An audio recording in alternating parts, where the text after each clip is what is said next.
না করে অগণতান্ত্রিক প্রক্রিয়ায় কাজ করতে চাই, তাহলে আমরা রাজপথে নেমে কিভাবে দাবি আদায় করতে হয় আমরা সেই পথে আগাবো। আমরা টেবিলে বসতে যাচ্ছি, আলোচনার পথ খোলা আছে, আমরা আলোচনায় আসতে চাই। আমরা যেটা সহজভাবে সমাধান সম্ভব, আমরা কেন সেটা জটিলতার দিকে যাব? কেন ইউজিসি আমাদের উপর অন্য একটা মডেল চাপিয়ে দিবে, তাদের মতো করে একটা মডেল চাপিয়ে দিবে যেখানে শিক্ষা বাণিজ্যকরণ করা হচ্ছে, এখানে ছাত্র ক্যাম্পাসকে বিলুপ্ত করা হচ্ছে, এখানে স্টুডেন্ট সংখ্যা কমানো হচ্ছে। তার মানে কি এই বাড়তি স্টুডেন্টরা কোথায় যাবে? প্রাইভেট বিশ্ববিদ্যালয়ে যাবে। এখানে প্রাইভেট বিশ্ববিদ্যালয়ে একটা বিশাল বাণিজ্য কাজ করতেছে। এটা আমাদের ঘোষণাকারী প্রকাশ করেছে, সবার মতামতের জন্য 7 দিন বেঁধে দেওয়া হয়েছে। আমরা আমাদের পূর্বের বক্তব্যে উল্লেখ করেছি যে এই 7 দিন আমাদের জন্য যথেষ্ট নয়।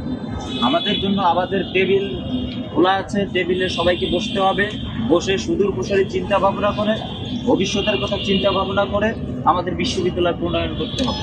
এই বিশ্ববিদ্যালয় প্রণয়নের ক্ষেত্রে সমস্যার জন্য পরবর্তীতে ফেস করতে না হয়, তারই জন্য আমাদের আন্দোলন চলছে এবং আমরা চালিয়ে যাব যদি সুষ্ঠু সমাধান না হয়।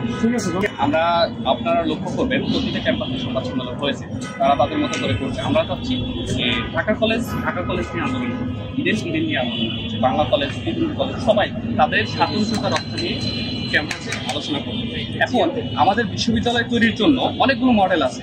আমাদের হচ্ছে অক্সফোর্ড বিশ্ববিদ্যালয়ের মডেল আছে, আপনার কেমব্রিজ বিশ্ববিদ্যালয় আছে, কলকাতা বিশ্ববিদ্যালয় আছে।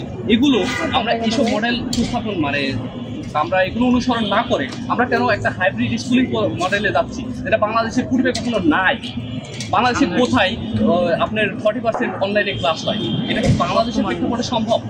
তাহলে আমরা স্বাতন্ত্রতা বজায় রেখে যেখানে আন্তর্জাতিক মানের বিশ্ববিদ্যালয় প্রতিষ্ঠা সম্ভব, সেখানে আমরা কেন আমাদের এই বিশৃঙ্খল পরিবেশ তৈরি করবো? আর হচ্ছে আমাদের এই সবকিছু আরেকজনকে দান করে কেন আমাদের বিশ্ববিদ্যালয়ের অধিভুক্ত হতে হবে?